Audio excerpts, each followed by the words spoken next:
got a pound and a half.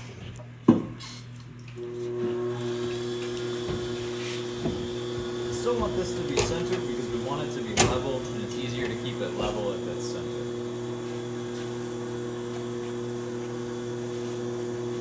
Once we get it in the middle, we're going to drop this hand down from above, letting the left hand drop away so that we see that piece of clay expand out. Now we need to draw it out. You want it to be, most of the width of the bat. It doesn't need to be the entire width, but I'd say at least like 3/4. So turn that wheel speed up, grab your sponge, dig through the sponge into the clay, and then draw. It dries out really fast. So we want to use the sponge so that we don't have to keep adding so much water.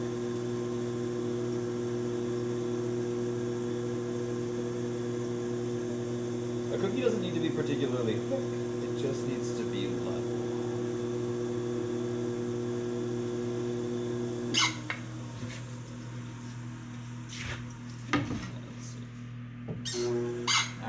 Draw it out a little bit more, and then we'll put some rings in it.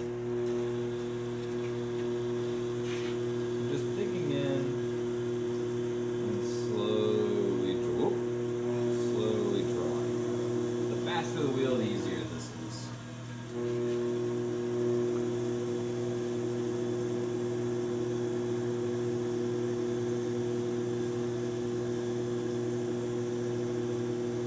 Okay, so once you get the cookie drawn out, this is about a pound and a half, we're going to put a ring towards the middle, a little further out, a little further out still, and just sort of sprinkle some water on the whole thing.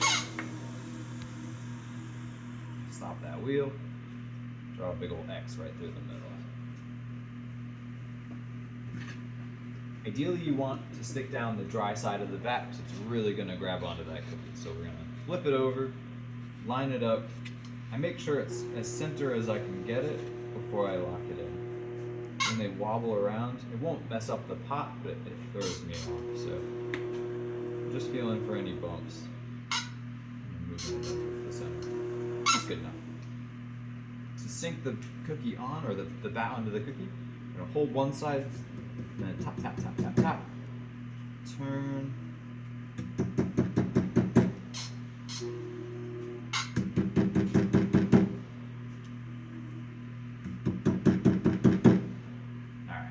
Every now and then, when you fix a bat onto a cookie, it will shift a little bit. Especially when you're centering or coning, you might feel it lurch and then lock into place. If it lurches again, that's generally a sign that if there's too much water or not enough water on the cookie and your bat isn't stuck down. But if it does move once, it's not always the kiss of death. Sometimes it'll shift a little bit right before it really grabs on. So we got 5 pounds for our dinner plate. Make sure you roll the bottom. We don't want to see any of these little cracks. We don't want to trap any air in between the piece of clay and our bat. Roll it to get a nice dome face, and then it's flat. I always start with something big like this by sealing the edges to the wheel. Throw that elbow in so you can get inside the frame of your body and push coming up. There's this temptation with a lot of clay to build these massive cones. You don't have to.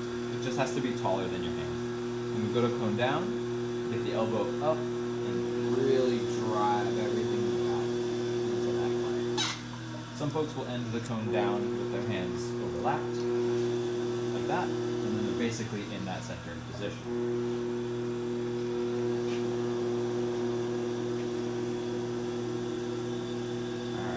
Take your time when you're centering. Once we're here, same deal as the cookie. We're going to keep pressing down from above with that wheel speed nice and fast, and let that plate slowly expand. So you got that wobble in the back, but the cookie's hanging on, so I'm not super worried. We draw out. There's a lot of different ways we can draw press back in twice for every time you draw out. The center of the plate is going to get pulled on by a lot of clay as it shrinks, and it's very likely to warp or crack. So, the first way, turn that wheel speed up, flood it with water, jam our sponge in, press down, and slowly pull towards the edge, saving a little bit at the end. Another way is to use the knuckle on your dominant hand. So put your hands together, you can press. If you find that you run out of water, put a sponge in there too. You're going to dig that knuckle in, and then draw the whole assembly towards ourselves. Right here. Put that up there.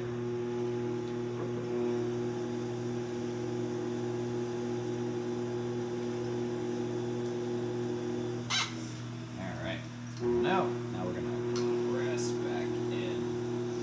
Really compact that clay into the middle of the plate. Once you reach to the width that you want, you can take a little bit of time to just obsessively compress. Just moving a little bit of clay at a time, right into the middle. Okay. So, we've got a bunch of different plate silhouettes on the whiteboard right over there. They all start the same way. Add a little water out here, and then cut underneath. The more you cut under, the more of that flared edge of the plate you'll get. This part should seem familiar. We're going to pinch and pull.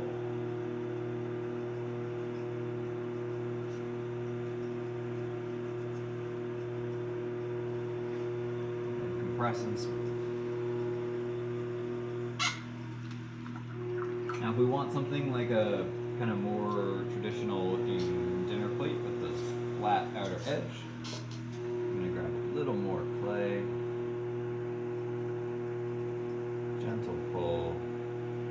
Try not to let this edge sit perfectly parallel to the table, because then it's going to want to flop. We want it to have a tiny bit of an upward tilt.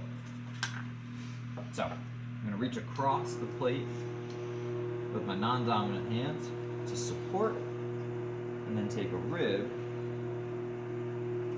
and lay it down.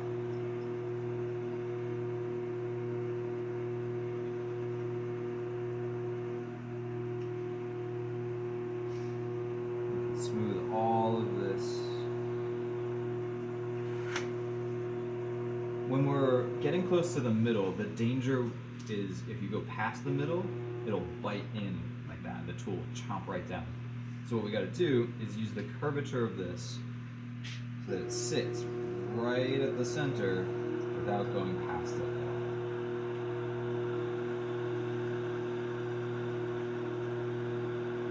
Does that make sense? Mm-hmm. All right, so don't use the flat side. Nice clean curve in there.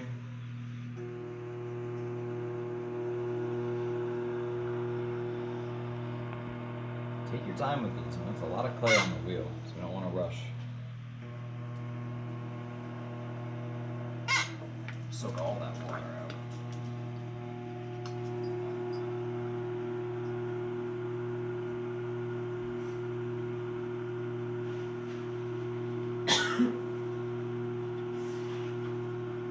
I like a good sharp division here, but before I lower this anymore, we're going to go in with the wood knife and cut a groove.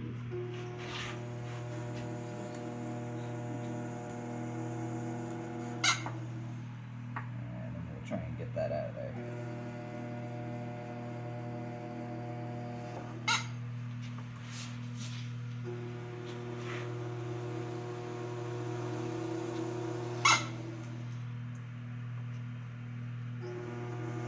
Could have gone a little smoother. My wood knife dipped right into the bat pinhole on the bat. I think I might have made a mess. That's okay. That's for me to find out next week when we trim this thing. The big reason you want, I always say that undercut is important, but on plates it's paramount.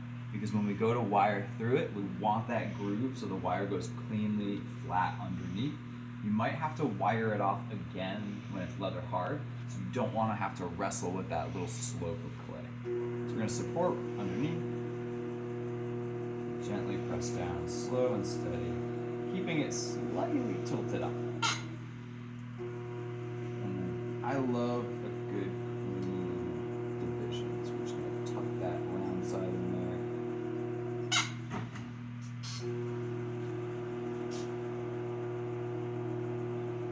And right across to the center, slow and steady.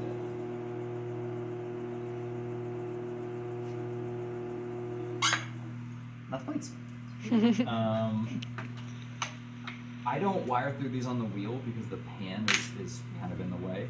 If you have a hard time getting your bat off of the cookie, grab a wood tool, pop it in between the wheel head and the bat, and then turn it. And it'll pop it right up. For the bat pins, you don't have the advantage of the thickness of the cookie to separate, so we gotta go in there with like a butter knife. Alright, so wire through it, we're going to bring it over to any surface, any old table, like hip height.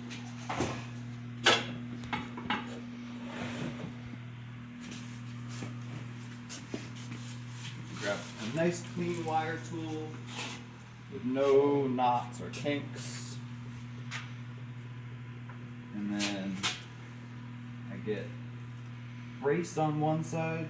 Put my hip up to the bat and pull through.